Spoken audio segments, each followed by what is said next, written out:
Ladies and gentlemen, once again, welcome to Risk Media. Thank you for being here with us. Most of you, actually, you've been able to reach out and asking why I haven't been able to tackle, be able to outline some of the clashes that are actually ongoing between Garissa and Kitui border. So tune in today. I'm going to take you through what actually transpired and as well as the impact of these two clashes. So welcome to Risk Media.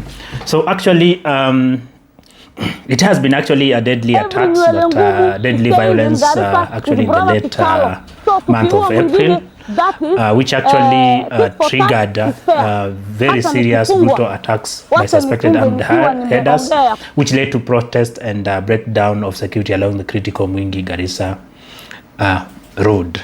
So in terms of exactly what happened, we're going to take you through the immediate spark, actually what contributed to these clashes, because I'm being told that we have around 11 people who were actually killed during these clashes. So immediate sparks, what actually triggered these clashes between the Kamba and people from Garissa. So in terms of what immediately occurred, in terms of immediate spark, actually the violence was set by two major incidents in Kitui. It actually started in Kitui area. So and in Kitui, it started in the area called Kwamari massacre. In terms of what happened in Kwamari massacre is that a group of about 40 assailants suspected to be ethnically Somali headers. And you know, these Somali headers, just as earlier said, they're actually coming from Garissa. So they actually attacked a village of Kwamari in Sekuru, killing 7 people. So 7 people were killed in Kwamari area, and these people are believed to have come from Garissa. Ethnically, they are Somalis. So in terms of what happened is actually that it is said that they also fired at local police station and destroying properties including shops and the petrol station. So this is exactly what actually happened, which actually triggered unrest in this area. So there was also a murder incident that actually occurred. Murder of a student, that is in terms this actually occurred on 28th April.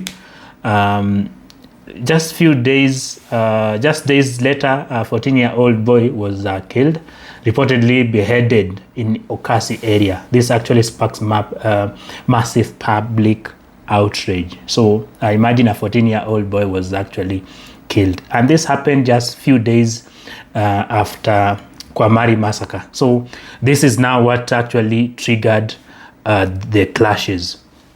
In terms of aftermath and response, actually after the killing of the teenager was actually the breaking point of the local community. Now this is the Kamba, which actually led to violent protests, whereby residents started barricading the Mwingi-Garissa highway for 3 days continuously, burning tires, clashing with the police. Businesses, including those owned by people of Somali origin, were targeted. I'll be able to show you here exactly how that looting actually occurred.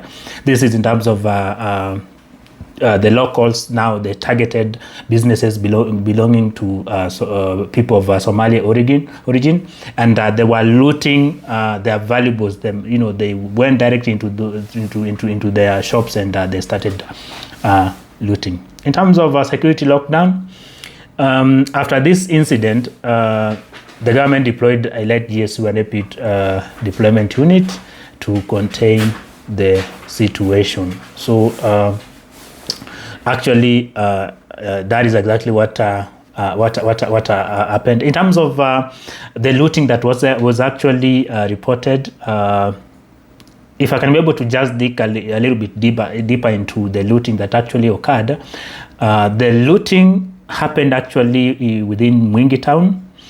And this actually occurred when the protests actually had escalated, and it is reported that some shops were stormed into, and the valuables were also looted.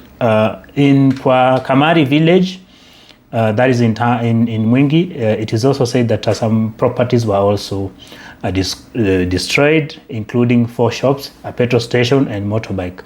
This is exactly what occurred during this escalation and during the protests that occurred. So this actually led to closure of Somali-owned businesses in Mwingi and Nguni area.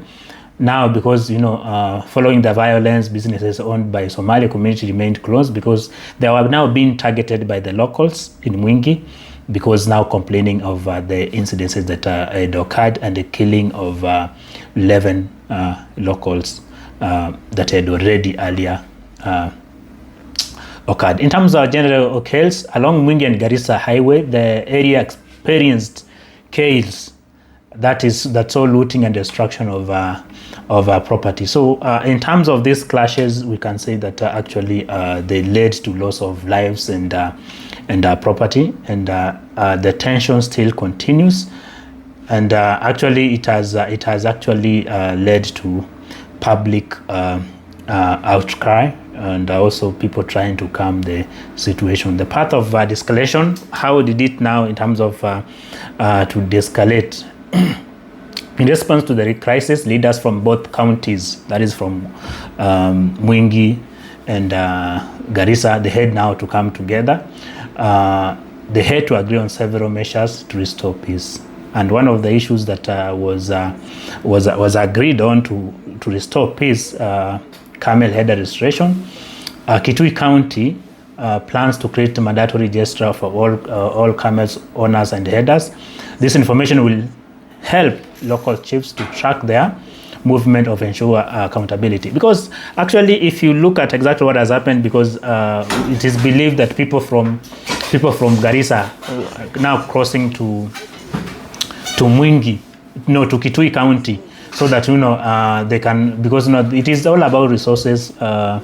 Because now the camels they need pasture, so then they're now crossing to Kitui area, so that they can now be able to in Mwingi areas, so that the camel can graze in that area. So it has also, that is one of the issues that also led to these issues. So there is also a joint security operation, where this is in terms of the governors Julius Malombe of Kitui and Natif Jama of Garissa, after holding emergency meeting, which was actually done in which was actually held in Mwingi. They agreed to strengthen intelligence sharing, coordinate joint security patrols, and push for national government to clear armed headers from protested reserves. So political intervention, national leaders, we've had national leaders that they have also chipped in, so to at least be able to de-escalate this tension among the locals.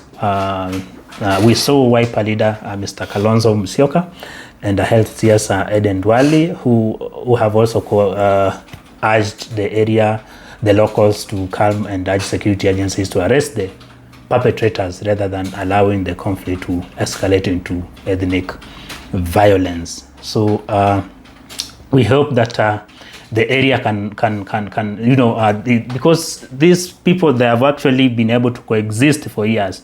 They share borders, they intermarry. So we hope that this ethnic tension can stop, so that people can coexist together peacefully and without escalating this violent. So in terms of the deaths that they have already been reported, in terms of the casualties reported, we've been told that on 25th April, that is Kwamari area, that is, as earlier said, Kwamari area are those areas that experience violence first, which led to the de-escalation of the protest, the 3-day protest that were carrying on. So in Komari area, that is actually Saikuru ward, Kitui, in Kitui County, the 7 people were reported to have been killed. So a group of around 40 people, just as I had earlier reported, is that they had already 40 armed people actually they stormed this area, this village, and where they attacked the villagers, shooting, and setting fire to property, which led to casualty of 7 people. Then on 28th April 2026, we in Ukasi-Ngumi ward, Kitui County, we had another one person, and it is so sad to report that it is a 14-year-old grade 6 pupil who was attacked and killed while tending to livestock. So in terms of the deaths, actually these deaths, it is sad to have occurred. And again, on April 25th, in Mwingi Game Reserve area, 3 people were also reported to have been killed. So we as Risk Media, we always say that people should be able to coexist together despite their political differences, despite their language differences, despite their people should be able to coexist together. And we do not encourage this kind of habit going on, and that's why there's also another